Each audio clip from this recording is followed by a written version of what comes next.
I have to dramatically disagree with my colleague, Ms. Crockett, who used data and statistics and facts to claim that this is the least productive Congress in modern history. First of all, this Congress removed the Speaker, okay, which has never happened in the history of the Republic. That's clearly that's a big accomplishment in the 118th.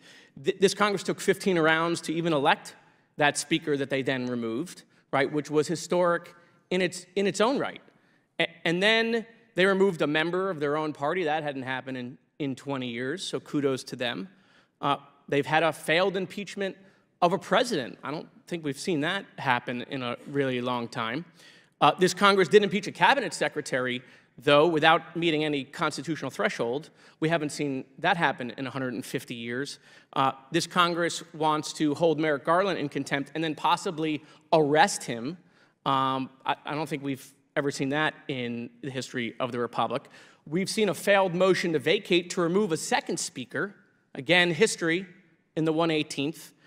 And who could forget that this Congress, on behalf of the American people, saved gas stoves and ovens and toasters and blenders and dishwashers from the communist grip of energy standards.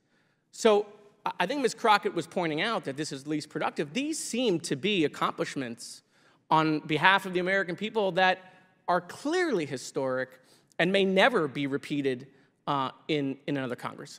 With that, there was a lot of discussion about the CBO report. Who is the CBO, Mr. Shriver? The Congressional Budget Office. Okay, so those are our folks. Correct, Congressman. Okay, and it's nonpartisan. Correct. Okay, and you mentioned a report that they issued, right? That report, which I have here, came out in April of 2024. Yes, Congressman. Okay. That's the report I was referring to. And even though it's nonpartisan, who controls the House in 2024? I believe the Republican Party. Okay, I believe you're correct. So on page 21 of that report, which is the congressional report from the CBO, it specifically shows the difference between the private sector and the federal government when it comes to teleworking. There's a chart which I have behind me, and I'm not going to do what Trump did and just circle Alabama, but I am going to circle that area right there, right? So we always constantly hear that we should run government like a business.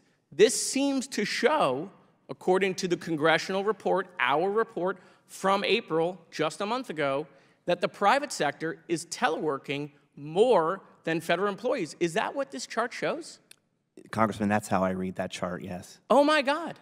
So the federal government is actually outpacing the private sector.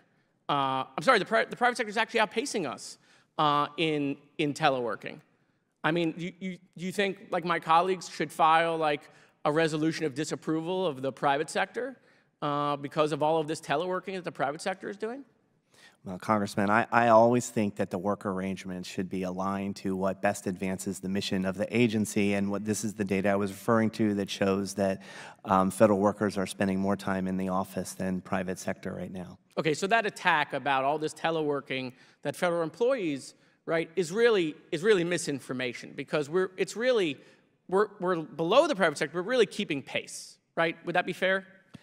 I think we're keeping I think we're keeping pace, and I think consistent with what I've been testifying to today, we have to keep evaluating it, right? Like, our North Star is providing the best service to the American people, and we need to make sure that work arrangements like telework are advancing that, and I think that they are.